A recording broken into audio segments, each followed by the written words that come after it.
As the war in the Middle East sent shockwaves through the global economy, countries around the world have looked on, deeply uncertain about how the whole thing is going to end. In early March, the White House laid down maximalist war goals, declaring that, quote, there will be no deal with Iran except unconditional surrender, end quote. That either things change or unconditional surrender now includes giving the other bloc sanctions relief. Because as President Trump signed a Memorandum of Understanding in Versailles, establishing a new 60-day ceasefire period, the document seemed to include relatively few of the concessions the United States had pushed for early in the war, but did appear to offer Iran a number of economic sweeteners, including an end to the US blockade, the right to freely export their oil, and the promise of a future $300 billion investment fund, in exchange for commitments on nuclear negotiations and reopening the Strait of Hormuz, which of course the IRGC almost immediately declared closed again. And so today I want to zoom in on where the war in the Middle East currently sits with the signing of the MOU, covering what the agreement is and critically what it isn't, some of the nations beyond just the United States and Iran that might be called definitive winners or losers from it being signed, and also why, for all the promise of this kind of agreement leading to an end to the war, all of this is still a bit of an incendiary mix of diplomacy and uncertainty that very much threatens to spark up again. So to get there, we'll go through a couple of steps. Firstly, how we got from a shooting war to a Memorandum of Understanding, what the document actually says, and critically, what it doesn't, and some of the reasons that sets the stage for the current ceasefire to be a bit precarious. Finally then, we'll pivot to doing a bit of a strategic evaluation of the potential winners and losers here, focusing very deliberately not just on the United States and Iranians, since we'll almost inevitably come back to them in the future if and when we see a final peace agreement, but also some of the countries out there that have seen their strategic fortunes shifted by this MOU, from potential winners like Beijing and the oil importing countries of Asia, to the likes of Israel and Russia that might not exactly be celebrating here. Before we jump into it though, let me welcome back a sponsor. So let me welcome back a long-term sponsor of the channel, Ground News. When trying to keep up with the dynamic news environment of 2026, sometimes the risk isn't just missing a key story, it's missing parts of it. For example, if you were to scan headlines about the recently announced agreement between the United States and Iran, you'll quickly notice they tend to elevate different things to the headline. This, for example, tells us that European Union leaders publicly welcome the deal, while others note that not every country has been so warm about the announcement, and others again that there are still plenty of unknowns and points of tension. Ground News is a combination website and app that draws on thousands of news sources around the world to enable you to quickly compare headlines in that kind of way. They can also allow you to potentially draw in useful context to the coverage you're seeing, like ownership information, while also giving you the tools to widen or focus your coverage. You might, for example, want to zoom in on particular topics or deploy their blind spot feed in order to specifically surface the kind of stories that might not be covered by the kind of media you ordinarily consume. In an era of online echo chambers, I think it can sometimes be useful to see what other parts of the internet might be reading and discussing. This may not be a silver bullet for those kind of issues, but it might help. And there's a reason I'm proud that Ground News has been this channel's longest running sponsor. And so if you're interested, there'll be a link in the description giving you access to a 40% discount on a Ground News Vantage plan, which is the one I use. And so with my thanks to Ground News as always, let's get back to it. Okay, so first things first, how did we get here? Obviously the history of this war is still being written, and it may not be over yet. But at least based on the phases we've seen so far, you could argue the current memorandum really represents the culmination of strategic decisions made by both the United States and Iranians all the way back in April. At that point, the shooting war was very much on. The United States was issuing relatively maximalist demands, but arguably from a goal standpoint, the whole war was in a bit of a holding pattern. Despite the loss of their major surface combatants, the Iranians had de facto managed to close the Strait of Hormuz, and also, despite the damage they were taking, didn't appear in any hurry either to open it or make concessions on other critical American objectives like fissile material. Based on what we've seen in the open source, that left the United States considering various escalatory options. It's reported, for example, that an operation was considered to send American forces deep into Iranian territory, excavate the buried nuclear material, recover it, and then fly it out, potentially skipping the need to negotiate over the future of that stockpile by just taking it. That, however, would have meant inserting a significant American force well behind Iranian lines, and then presumably defending that force in place long enough for them to actually get into the facility, recover the material, and evacuate it. Given the size of America's relevant special and airborne units and their control of Iranian airspace at the time, logistically speaking, that probably would have been possible. But it very much would have put those troops in the firing line for every capability the Iranians could potentially pull together. And so the American statements we've seen so far suggest that option was considered and rejected relatively early in the process. Other options clearly considered were ways to inflict more damage on the Iranian economy, We saw public discussion of a potential operation against Karg Island, and of course, threats against Iran's civilian infrastructure. Trump appeared to raise the spectre of a potential Russian-style energy campaign targeting Iran's power plants, and at one point declared, quote, "A whole civilization will die tonight, never to be brought back again," end quote. Despite the threats, though, Tehran didn't appear to fold, the United States didn't follow through, and instead we fell into an awkward kind of ceasefire.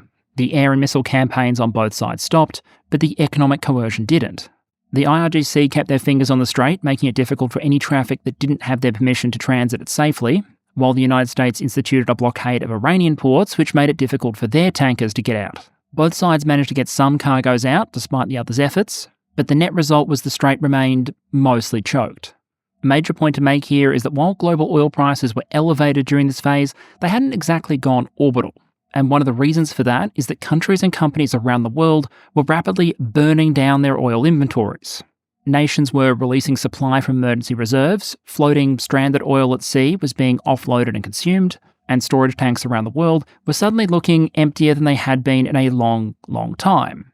In early June, the US Energy Information Administration warned that OECD oil inventories were due to fall below 2.3 billion barrels by December, a level lower than any point since the EIA began keeping records in 2003. Basic economics suggested that eventually something was going to have to give. Either the strait had to be opened militarily or diplomatically, or the oil price would eventually have to respond until enough demand was destroyed to balance out with reduced supply. It's worth noting the US did apparently find ways to get significant amounts of oil out, but given just how important the strait is and how many ships go through under ordinary circumstances, any significant disruption was going to be felt in the global economy. During this phase, we saw repeated diplomatic back and forths between the Americans and Iranians, until eventually we got word that the two sides had reached not a peace agreement, but at least a Memorandum of Understanding, an initial document that would extend the ceasefire and establish a couple of key conditions. As news started to spread, it rapidly became clear this was a long, long way from an Iranian unconditional surrender, an agreement that would see the IRGC open the strait, at least temporarily, with the United States ending its blockade and allowing the free export of Iranian oil in exchange. President Trump would eventually sign the document during an event at the Palace of Versailles in France, which from a historical perspective is certainly a choice that could have been made, given the absolutely sterling record of previous treaties signed at that place for permanently and sustainably ending major global conflicts. Whether or not the French agree to make a railway car available for any future signings remains to be seen.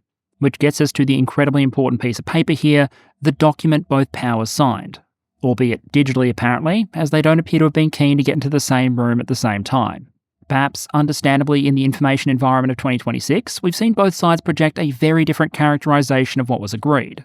For his part, in an interview with Axios, President Trump described the document, full of conditions as it was, as one that, quote, really probably is unconditional surrender, end quote. While the leader of Hezbollah described the document as a great victory, and Iran's chief negotiator reportedly said that, quote, the agreement is a record of US failure, people will see it and judge, end quote. So given the slight difference in characterization there, let's do exactly that. Dive into the specific terms and see exactly what the parties agreed. As flagged earlier, what we have at the moment isn't a comprehensive peace agreement, it's a relatively short Memorandum of Understanding. It's only made up of 14 points and short enough, I think, that there's value going through provision by provision. That way I don't have to tell you just in general terms what it says, I can show you. Note that for this section I referenced two published versions of the agreement, one put up by the Iranian government on social media, the other published in US media, but putting them side by side, the only significant difference I tended to see is that many of the times the two countries are mentioned, in the Iranian version it said Iran and then the United States, while in the US media it was the United States and then Iran. Funny, but not particularly substantial, so I'll be using screenshots from both in this section. The first provision is essentially the ceasefire, declaring a, quote, immediate and permanent termination of military operations on all fronts, including Lebanon, end quote, and has both sides, quote, undertake from now on not to initiate any war or military operation against each other and to refrain from the threat or use of force against each other and ensuring the territorial integrity and sovereignty of Lebanon, end quote. Straight off the bat, there are a couple of interesting elements here. For example, the first line says that the United States of America and the Islamic Republic of Iran and their allies in the current war, by signing this MOU, declare the immediate and permanent termination of military operations, on all fronts, including in Lebanon. But interestingly, the document doesn't note who those allies of the United States and Iran are meant to be, And also, none of the relevant potential answers you can think of, the Israelis, Hezbollah, the Houthis, have actually signed the document. Sure, Washington and Tehran may have put their signature to the thing, but the fighting in Lebanon, which is mentioned 3 times by name in this first paragraph, isn't actually between them, at least not directly. The main belligerents there are the Israelis and Hezbollah, and Israel is a state actor. Now, generally speaking, in international relations, you can't rock up to a negotiation and sign a treaty on behalf of another country without that country's permission. As much as it would no doubt be hilarious if Sweden and Denmark could turn up at international trade talks, for example, and put Norway's credit card down on the table without asking them first, that's not how this works. It's not how any of this works. To make a very rough analogy, imagine the United States and Imperial Japan sitting down in 1943 and reaching an agreement to end World War II that explicitly calls out an end to hostilities on the Eastern Front, but doesn't bother to get the signature of or even inform Berlin or Moscow. What might be implied is that the actors involved here pressure their allies in order to bring an end to the fighting, but as written, there's no clear legal effect on any of the belligerents in Lebanon. As you can see from the article on the right there, some Israeli political figures have been quick to emphasise that they don't feel that Israel should be bound by this agreement. And that perhaps goes some way towards explaining why, as we'll see a little bit later on, the fighting in Lebanon has become one of the greatest complications to this negotiating process. Then you have Provision 2, which has the USA and Iran, quote, undertake to respect each other's sovereignty and territorial integrity and to refrain from interfering in each other's internal affairs, end quote. That's probably much more of a big deal from an Iranian perspective than an American one, because you can argue that prohibits American support for opposition groups within Iran, actions like smuggling in Starlink terminals and providing free connection to try and get around regime restrictions, and a bunch of stuff that might occasionally fit within the remit of the CIA. It would also probably, at least on paper, block elements like American support for the Iranian Kurds, any US cooperation with things like Israeli sabotage efforts within Iran, and a whole host of elements the Iranian government is probably happy to take off the board. Although, just keep in mind from a historical perspective, we have in some ways been down this road before, with the pledge of non-intervention in internal Iranian affairs appearing as far back as the Algiers Declaration of 1981. So as to what the practical implications of this condition turn out to be, time will tell. That gets us to the third provision, which is essentially an agreement to agree. The Americans and Iranians agree that they'll sit down, negotiate, and come up with a final agreement within 60 days, although that 60-day timeline can be extended by mutual consent. Now, there's plenty to say about this provision and agreements to agree in general, but for the moment, let's move on to the next couple of sections that actually provide for things to happen in the here and now. These mostly, but not entirely, talk about the barriers to free maritime traffic. Provision 4 says the United States will, quote, begin the removal of its naval blockade and any disturbances or impediments against the Islamic Republic of Iran and will fully end its naval blockade within 30 days, end quote. That 30-day timer starts with the signing of this document, the MOU, not a final agreement. There is then a second 30-day timer that starts if there is a full peace agreement, with that one requiring the United States to remove its forces from the, quote, proximity of the Islamic Republic of Iran, end quote. As to what counts as proximity to Iran on the sliding scale of Kuwait to Kentucky isn't specified. For their part, the Iranians agree in paragraph 5 to ease up the pressure on the Strait of Hormuz. They agree to make best effort provisions for the, quote, safe passage of commercial vessels with no charge for 60 days only from the Persian Gulf to the Sea of Oman and vice versa, end quote. However, presumably thanks to the Iranian negotiators, there are a couple of curves in the language. That 60-day safe timer passage starts from the signing of the MOU, but they have 30 days to actually get to the point of safe passage, quote, considering the need for removing the technical and military obstacles and demining by the Islamic Republic of Iran, end quote. So, yeah, 60 days of safe free passage, of which up to half might not actually be safe free passage because they're still in the process of demining the place. You know, from the mines they presumably placed. This provision is notably symmetrical with the 30 days the Americans have to remove their blockade, and the 60-day timeline the agreement gives to negotiate a final deal. After 60 days is up, though, nothing in this agreement requires that passage continues to be free in the way it was before the war. In fact, we have plenty of clues the Iranians intend precisely the opposite. The agreement says that Tehran will conduct dialogue with Oman to define the future administration and maritime services in the Strait, and those arrangements will be in discussion with the other Persian Gulf states and applicable international law.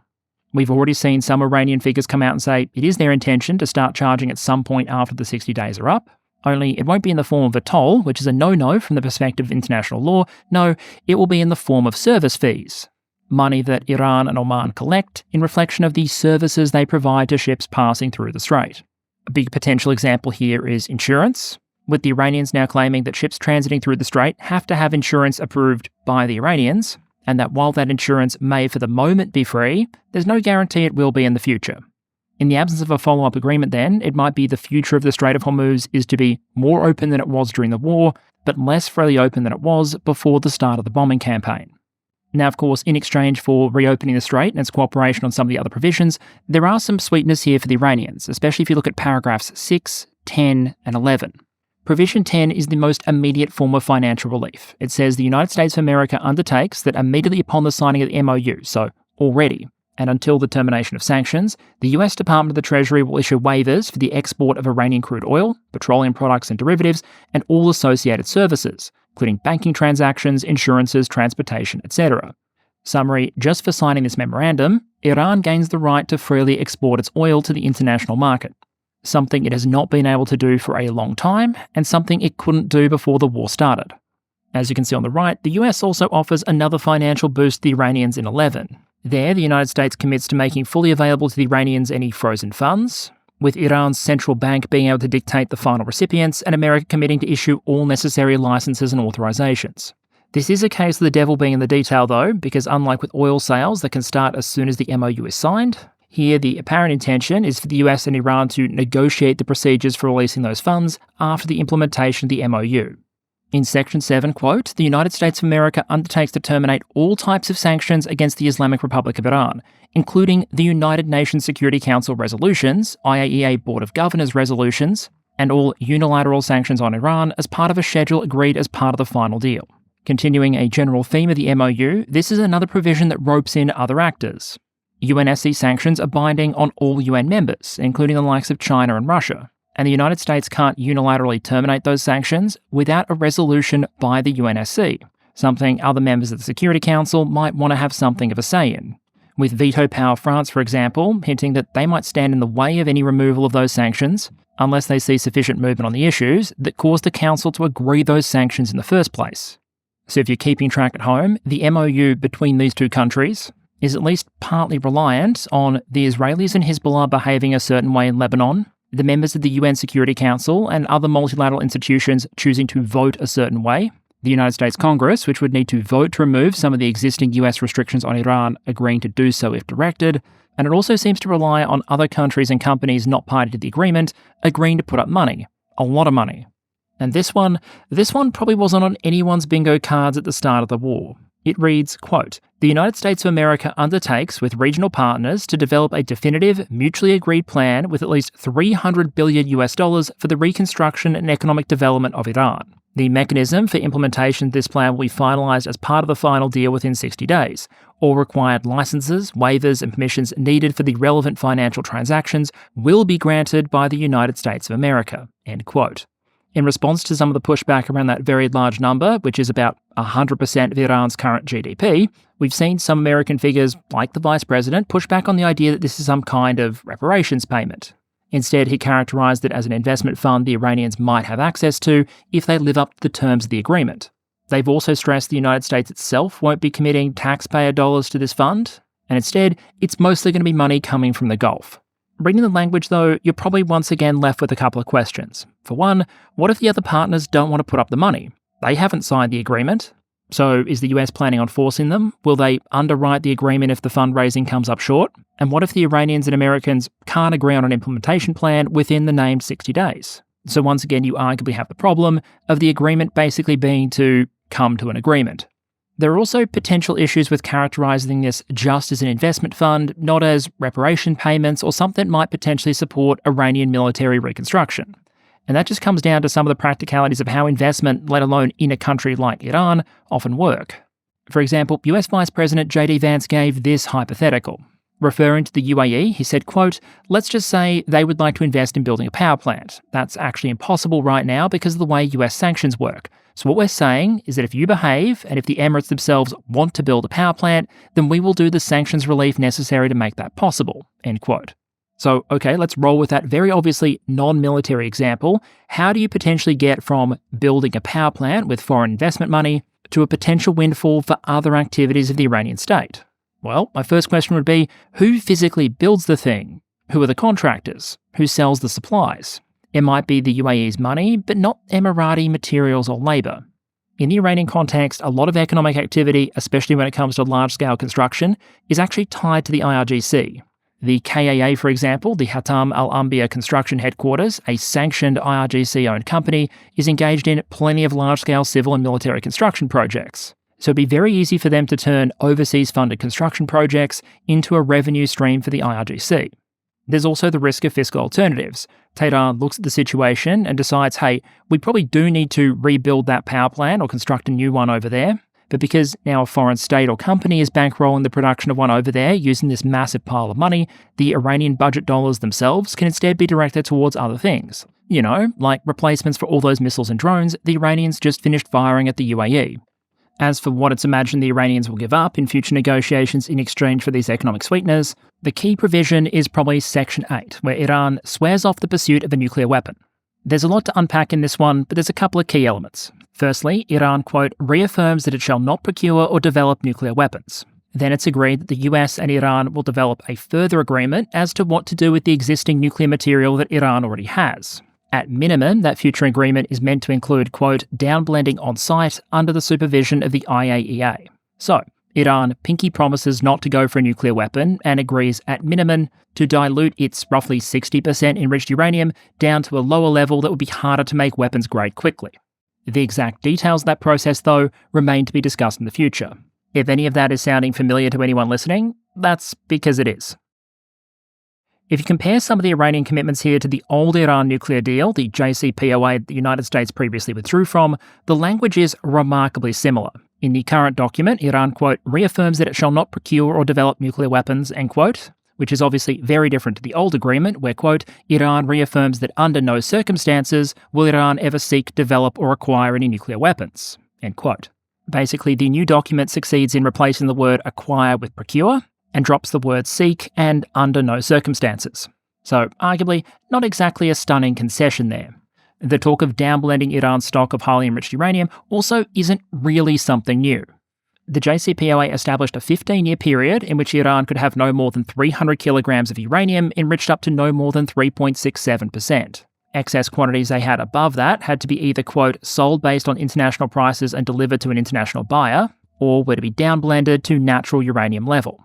The MOU doesn't have that same 15-year time limit, but it also doesn't by itself establish a kilogram limit on the stockpile or a maximum enriched percentage. And if the Iranians were to downblend hundreds of kilograms of 60% enriched uranium, they could potentially end up with thousands of kilograms material enriched to the old JCPOA level.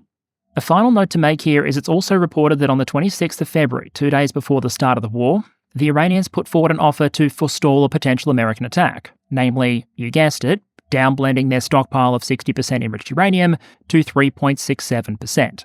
So in that respect, the US gets Iran's nuclear program back to roughly the same place it was under the JCPOA, or the same level the Iranians may already have conceded before the bombing started.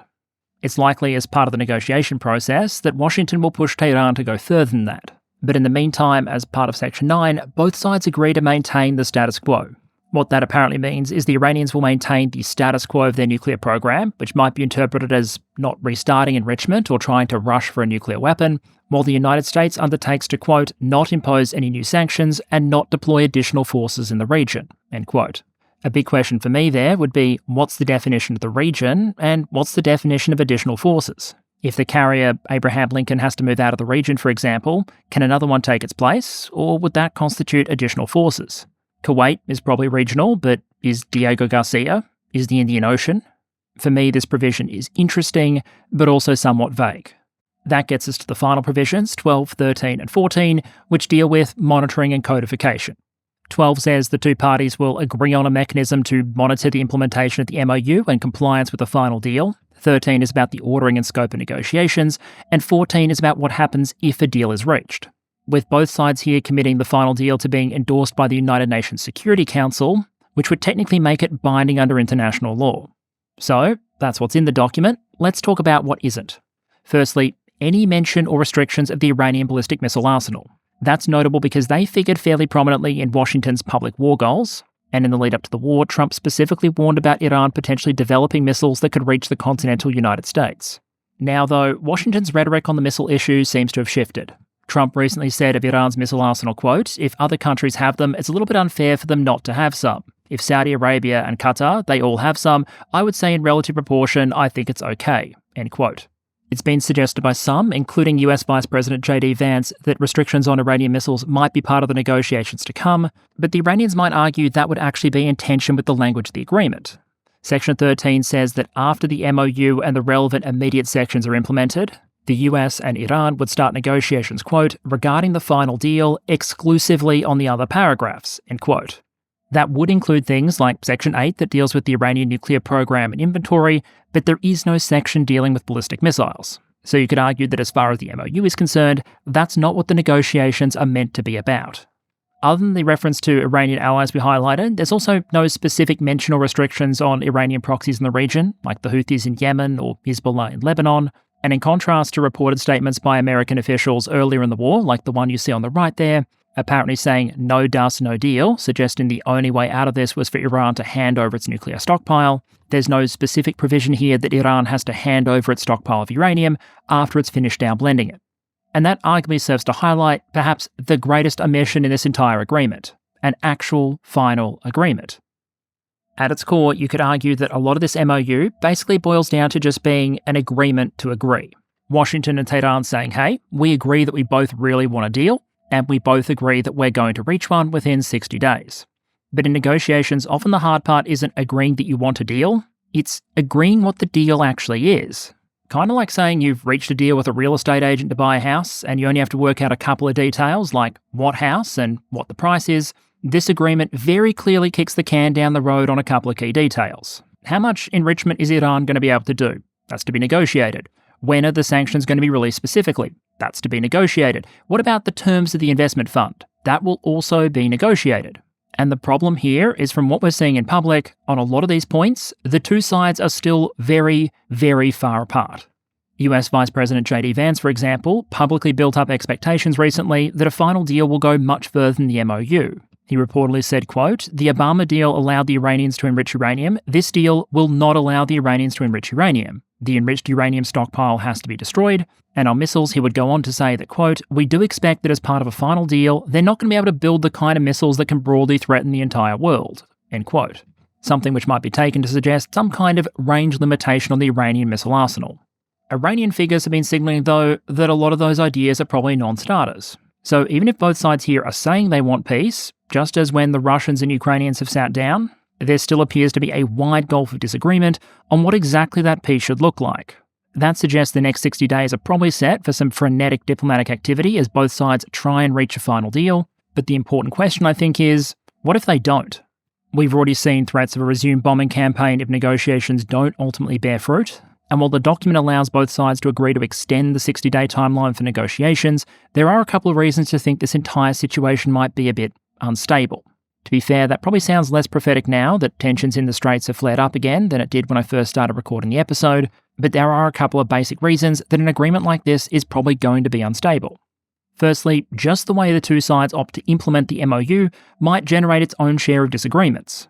Remember that free passage through the Strait of Hormuz that the Iranians promised, for example? Well, based on recent announcement by Iran's Persian Gulf Strait Authority, which is basically an extension of the IRGC, their intention is apparently for that transit to look very different than it did for ships before the war. In order to go through the strait, ships are first meant to submit a form and request permission from the Iranians.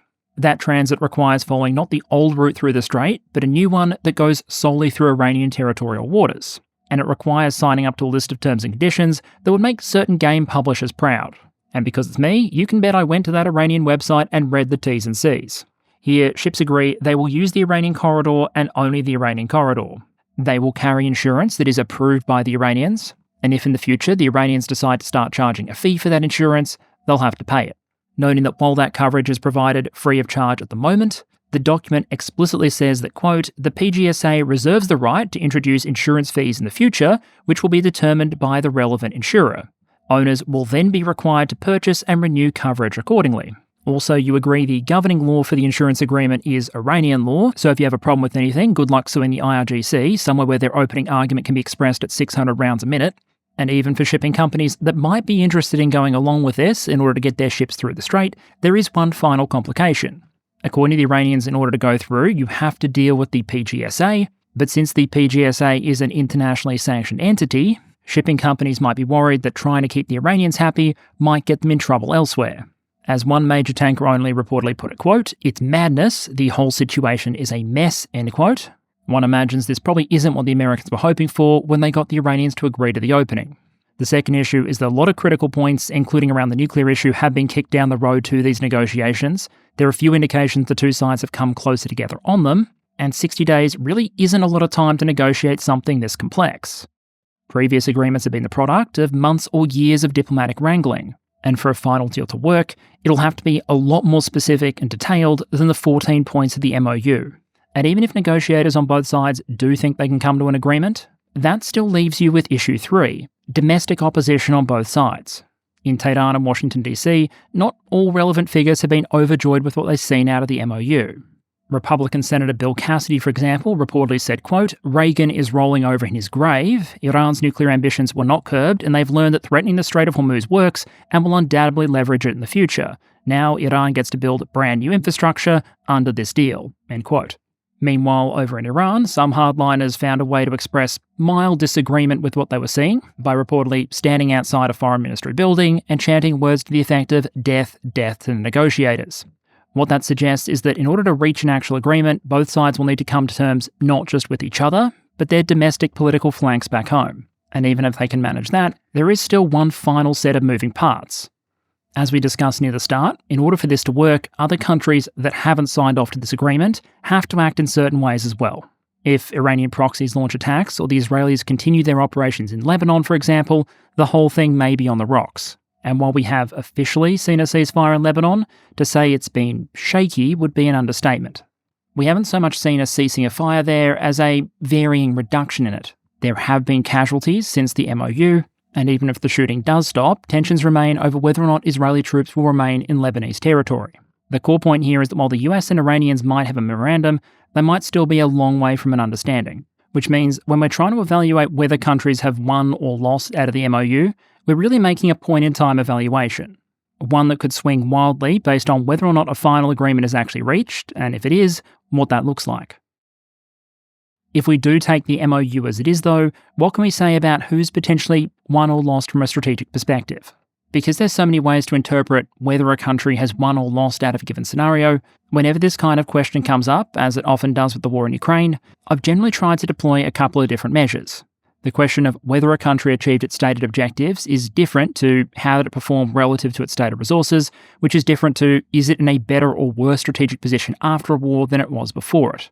Otherwise, if you only focused on one of those measures, say stated objectives, you could end up with a world where analytically a country could avoid ever having to lose a war by just setting the bar sufficiently low.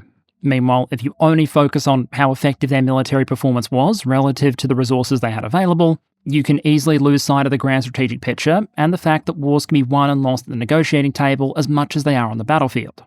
That caveat in place, while a lot of things are still deeply contingent on what a final deal, if any, turns out to look like, I do think there are a couple of early things we can say about what the MOU suggests about Iran and the United States' strategic position. For one, the way the US seems to describe some of its goals has clearly shifted. The language around some objectives, like destroying the Iranian Navy, doesn't appear to have changed much, but we have seen some movement around things like ballistic missiles. On the 28th of February, for example, the president said, quote, "We're going to destroy their missiles and raze their missile industry to the ground. It will be totally, again, obliterated," end quote. Going just off the MOU as it stands, that bar doesn't appear likely to be met. Then we have a case where the United States might have largely achieved its stated objective, but not the likely intended effect. In terms of its larger surface and subsurface combatants, you can mostly talk about the Iranian Navy in past tense at this point. But sinking all those ships and submarines hasn't been enough to stop the Iranians projecting enough power to problematise transit through the strait. If it had, the MOU probably wouldn't appear to make concessions to get the Iranians to open it. If we want to avoid going too far down the rabbit hole while we wait to see what the final agreement, if any, looks like though, I think it suffices to make just two more observations about the MOU from an American perspective. Firstly, it puts a lot of costs and concessions up front. It's not just that the blockade, which was a wartime phenomenon, is removed. You also have the facilitation of Iranian oil exports, a promise to stay out of Iranian internal affairs, and the provisions relating to Lebanon, to say nothing of the financial sweeteners that are meant to accrue in the future. Whereas most of the things the United States is likely looking to get out of an agreement, like a detailed plan and timeline for Iran's fissile material stockpile, are only meant to be worked out later as part of the final agreement, which means from Washington's perspective, a lot of the potential wins here are contingent on actually getting to that agreement in the first place, and it being the kind of agreement they want when they get there. I'd also suggest the US has paid strategic prices for this conflict in other ways. Before the war, the Iranians weren't actively trying to assert control of the Strait of Hormuz. Now it seems they are. The US military expended a lot of precision munitions as part of the campaign, and there are also questions to be asked about perceptions of American staying power when they find themselves in a war like this. Some in Washington might be concerned that if it looks like the United States can be brought to the negotiating table by an opponent squeezing a single maritime choke point, albeit a very important one, then they might potentially start to doubt US commitment in other potential scenarios, say defending an ally against military action by a nuclear-armed peer or near-peer adversary. Pivoting over to the Iranian perspective, it's important not to gloss over just how damaging the war appears to have been. Iran's currency was crushed by the war and has only partially recovered since the announcement of the MOU. Thousands of targets across Iran were bombed, a lot of valuable military equipment was destroyed or expended, and while many missiles, launchers and production facilities were deeply buried and potentially survived, satellite images seem to suggest that a lot of the stuff that wasn't buried isn't there anymore. There was major damage done to the Iranian military-industrial complex, its air defense system, its air force, its navy. They lost leaders, bunkers and launchers, and spent thousands of accumulated drones and missiles during the war. But if you go back to our 3 criteria from earlier, there are a couple of reasons the Iranians might still think they're in a reasonable position, all things considered. Their presumed military objectives were much more limited. They were in many respects hopelessly and hilariously outgunned, and so even getting to the negotiating table on these kind of terms might be something that many in Iran view as a military achievement. And the fact the IRGC recently has been so quick to declare that they're closing the Strait of Hormuz again, alleging violations of the MOU by the Americans and Israelis, might suggest a degree of military confidence from the Iranians, the determination of some parts of the Iranian security establishment to undermine the MOU, or some combination of the two. But whatever the case, looking at the MOU itself from a strategic perspective, there are a couple of things the Iranians get up front. In exchange for things like opening the strait that wasn't previously closed, and potentially downblending their uranium, which they may have offered to do before, the Iranians might find themselves pretty quickly in a less sanctioned environment than they were before the war started. They also might succeed in stopping the fighting in Lebanon, which was one of their stated goals, and not the kind of thing they had the direct military means to achieve. So a potential concern for the Iranians then might not be what happens during these 60 days and under these specific terms, but what happens later. If the Americans are, as Vice President Vance suggested, going to push for significant concessions as part of a final agreement, there the Iranians might run the risk of being pushed up against their red lines and find themselves in a difficult situation again. But at the same time, the risk of being pushed for future concessions needs to be measured against the promise of potential future gains. Especially for Iran, $300 billion is an absolutely enormous amount of money. If they also get their hands on potentially tens of billions of dollars in frozen assets in the process, while also being able to establish the Strait of Hormuz as a future revenue source, then that's a lot of potential future gain to potentially offset against any concessions. For the moment, though, of course, a lot of that is still hypothetical, and the agreement, if any, remains to be seen.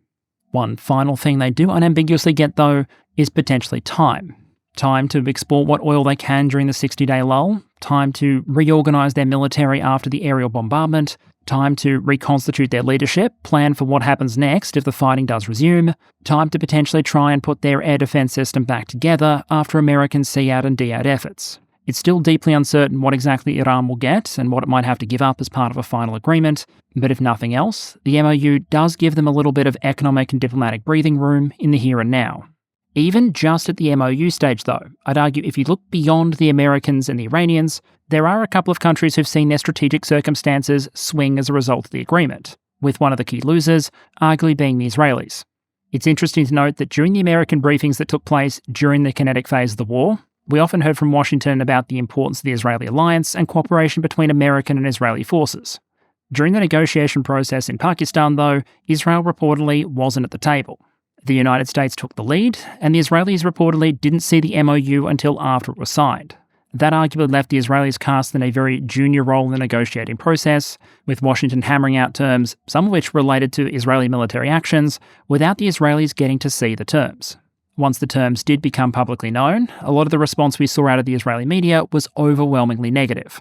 Less publicly, an Israeli official reportedly told Reuters that the Israeli Prime Minister had been conducting, quote, stubborn negotiations, end quote, with the US on the issue of maintaining Israeli deployments in Lebanon. something Iran has specifically said would be a violation of the MOU and risk the entire agreement. And if we go back to that framework we set out earlier, you can see why strategically Israeli decision-makers might evaluate this as a defeat. The issue isn't so much the performance of the IDF against the Iranians relative to the resources they had, it's what the MOU means for Israel's stated objectives and the world that Israel now finds itself in relative to before the war. Netanyahu's claim now is that Israel never intended to foster regime change in Iran, but had two main objectives, very similar to the American ones. One, to prevent Iran obtaining a nuclear weapon, and secondly, to remove the ballistic missile threat. You could argue the MOU might represent a step towards the first point, but even with the military damage done, I think there are a lot of question marks about point two.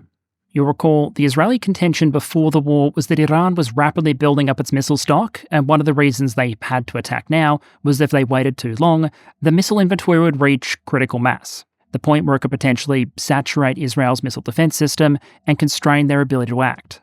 From the Israeli perspective, a strategic risk of the MOU might be that despite the damage done to Iran's ability to produce missiles and to its inventory, it's generally understood that a lot of the buried missile cities survive and that eventually Iran will be able to reconstitute the program and crank up production again.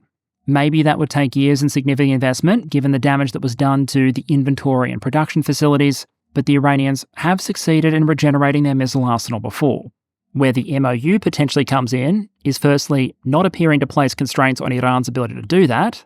Secondly, through things like sanctions relief and the Reconstruction Fund, potentially even boosting their ability to do so. And finally, constraining Israel's ability to attack the Iranians again, because the MOU envisages a permanent end to hostilities. Even if the Israelis, because they're not signatories, were willing to go against those terms, it might mean in the future they can't rely on American support. In other words, the Israelis might be concerned the MOU sets the stage for Iran to potentially rebuild its ballistic capabilities, while at the same time reducing Israel's ability to do anything about it militarily in the future. Similarly, from an Israeli perspective, the agreement doesn't do anything to constrain Iran's proxy network, while at the same time forcing an Israeli withdrawal from Lebanon without inflicting a decisive defeat on Hezbollah. Potentially great news for displaced civilians across Lebanon, but a long way from the military outcome that the Israeli leadership were pushing for. And I'd argue one of the biggest stings in the tail here from an Israeli strategic perspective is that they might evaluate that not achieving their strategic objectives here regarding Iran's missiles or its proxies is particularly painful because this might have been their one big shot. If the MOU and its permanent cessation of hostilities held, then Israel would potentially face the prospect of having to breach the agreement in order to act against Iran again, and if it did, likely doing so without American support. And while the IDF has demonstrated that it's very well equipped and has significant long-range strike power for a country its size, it's hard to get away from how important US support can be for Israel's ability to act at scale. A report in the Washington Post, for example, citing US military data, indicated that in the most recent war, the United States actually fired more high-end missile interceptors defending Israel than the Israelis did. It claimed that the United States fired about 200 THAADs and 100 SM-3s and SM-6s defending Israel proper, while the Israelis expended, quote, fewer than 100 Arrow interceptors and around 90 from the David Sling, end quote. If you look at the pattern of reported and geolocated strikes on Iran, there was also a clear division of labour between the two air forces. There were things the United States could do, like drop very heavy bunker busters from its B-2 Spirits, that the Israelis had no direct equivalent for. And in order to keep the IAF stocked with munitions, the US authorised a number of emergency sales during the conflict. The point isn't the Israelis are incapable of fighting at all alone, it's that in a war like this, the United States military brings a lot to the table. In this war, the IDF was able to get that support, but in the future, that support can't be taken for granted. By most measures, the last couple of years have seen a significant shift in public opinion in the United States. Whereas back in 2022, according to the Pew Research Center, about 55% of American respondents expressed a very or somewhat favourable opinion of Israel, compared to 42% negative. In the most recent data published in April, the numbers had swung to 60% negative to 37% positive. According to Gallup data, if you make the question a binary one, asking Americans if their sympathies in the Middle East situation rest more with the Israelis or the Palestinians, you'll see a significant shift illustrated on the right there. Immediately before the events of October 2023, Americans in that survey favoured the Israelis over the Palestinians 54 to 31%. In the most recent data, sympathy had shifted to the Palestinians 41 to 36. From a US public polling perspective, both the Israeli actions in Gaza and the joint attack on Iran are deeply unpopular, While 75% of surveyed Israelis said the decision to attack Iran was the correct one, compared to 19% who said it had been wrong, among US respondents, nearly 60% said it had been the wrong call. And if you dig deeper into that kind of data, there's arguably a pattern that might be even more concerning from the Israeli government perspective. The changing US public attitudes towards Israel aren't evenly distributed across the entire population. A lot of it comes down to a change among Democrats and independents. For a long time, Israeli governments have been able to rely on a degree of bipartisanship in the United States. US politicians might agree on precious little else, but at least they could be trusted to sign off on military aid and cooperation with Israel. If that bipartisanship breaks, and the data certainly suggests it is, the Israelis run a greater strategic risk of not being able to call in this kind of American aid if they decide to make a big move again in the future. And partly off the back of these various conflicts, it's far from just the United States where we've seen the swing. As you can see from that global attitude survey data on the right there, Israel isn't winning any popularity contests around the world at the moment.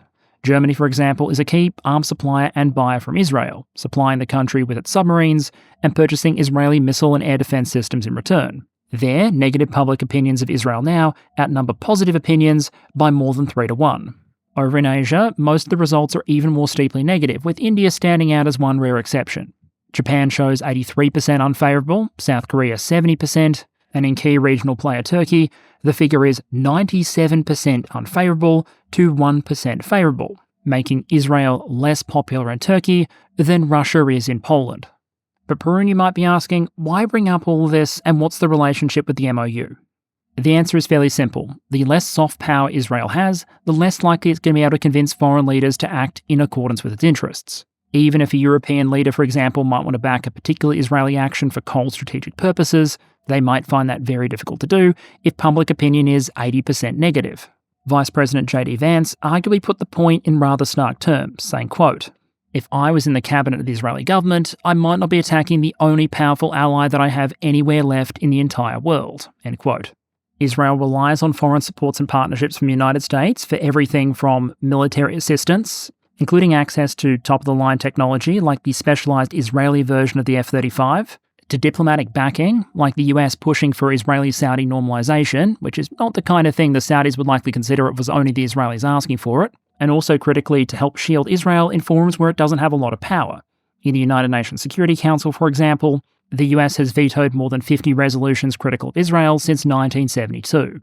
By cashing in a lot of international soft power on this and other military campaigns, the strategic risk for the Israelis is that support is less likely to be there in the future, something the Israeli Prime Minister himself apparently recently hinted at, saying in the future Israel might have to, quote, deal alone with the Iranians, end quote. Keep that perspective in mind, and you could argue there was an imperative for the Israelis to achieve as much of a strategic knockout blow as possible with this war. And the Israeli opinion so far appears to be that this Memorandum of Understanding isn't it. As the IDF Chief of Staff reportedly put it, quote, "As we see it now, almost any agreement is a bad agreement," end quote. But as we're quickly seeing, if Washington gets its way, an agreement might be what they get. On the flip side, there are a couple of countries further afield that might be very happy to see the MOU signed. That includes just about any country with an interest in energy prices coming down and Iranian oil hitting the market, but I think a couple of words here have to be spared for Beijing. Obviously, militarily, this war didn't cost the Chinese anything. Economically, they had to pay higher energy prices, but the MOU is potentially interesting precisely because it raises the prospect of sanctions on Iran being dropped and in the short term, Iran being able to ship its oil more freely, something the PRC, as the largest international buyer of Iranian oil, is probably going to be happy to see. If international sanctions, especially UNSC sanctions, do drop away, there also might be a lot of geopolitical possibilities for the Chinese here. There were already reports earlier this year that China was in the process of or considering selling air defense systems to the Iranians, and if the Iranian economy does open up to civilian investment, there might be opportunities for Chinese investment and construction firms to move in. But one of the greatest benefits arguably to accrue here if the MOU does hold is a reduced risk of, from China's perspective, a worst-case scenario. While China has the benefit of a very large oil reserve, it's still very reliant on a flow of imported energy. A significant danger from Beijing's perspective then would be if some of its key reliable suppliers cease to be reliable. That arguably already happened in Venezuela, with America performing its tactical yoinking of Nicolas Maduro, only for the Venezuelan political leaders remaining in place to suddenly be more friendly towards the United States, welcome in American oil companies, and decide it was better to move towards the United States when it came to energy policy and exports, rather than risk additional cases of involuntary immigration to the United States. Assuming, despite these disruptions, the MOU eventually holds, that outcome now appears to be off the cards here for the foreseeable future. The Iranians might be able to negotiate to rejoin the international economy and receive an investment package in the same kind of way we've seen in Venezuela, but they're likely to do so without the same kind of regime capture. Meaning from Beijing's perspective, their energy supply line might actually end up stronger than it was before the war. Oh, and their major geopolitical competitor, the United States, also burnt a whole bunch of munitions and readiness on a campaign that doesn't really appear to have achieved anything, threatening to Beijing's strategic outlook. On the flip side, as strange as it might seem to say given the nominally friendly relationship between the two countries, from a cold strategic perspective, the United States throwing punches at the Iranians, provided they didn't decisively win in the process, was arguably delivering a whole bunch of windfalls for Moscow. They obviously wouldn't want the Iranian government to collapse and a pro-American one to take its place, but for anything short of that, Moscow was in a pretty good position to cash in.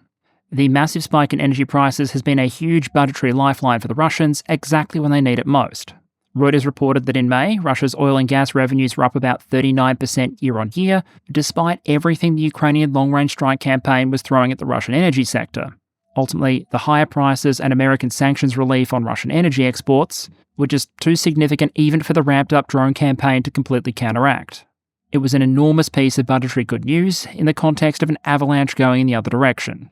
Recent reporting suggests Russian military spending in 2026 might overrun its initial target by about 40%. The country, in ordinary times, normally a massive exporter of refined petroleum products like gasoline and diesel, has now reportedly halted the sale of fuel to non-emergency military vehicles in Crimea and is going to be importing gasoline by sea from Asia. Presumably because the deficit might be so great that traditional supplementary sources like Belarus aren't by themselves enough to entirely cover the gap. And amidst it all, the long-range strike campaign has continued. The main refinery in heavily defended Moscow was successfully struck 2 times in a week, including perhaps the war's first documented case of a very different type of tank tossing its top. And that particular case may not even have been the result of a Ukrainian drone impact, but rather a Russian air defense missile, which seems to have succeeded in denying the Ukrainian drone operators a kill by getting to the target first. 10 out of 10, no notes, go ahead and scale that approach up. A stop-start MOU like we've seen so far, where the strait continues to be mostly constrained other than Iranian exports, probably isn't a threat so much to that Russian economic windfall. But if things stabilise, the MOU holds and the strait opens and stays open, eventually more oil is going to make its way back into the global system and prices are going to respond. The International Energy Agency has actually indicated that if the Strait of Hormuz does remain open, then given the amount of demand destruction that's already taken place, the world might actually experience an oil oversupply by the end of the year. And for Russia's oil business, a return to the dark days of 2025-style pricing wouldn't exactly be welcome. All of this, though, still remains deeply contingent.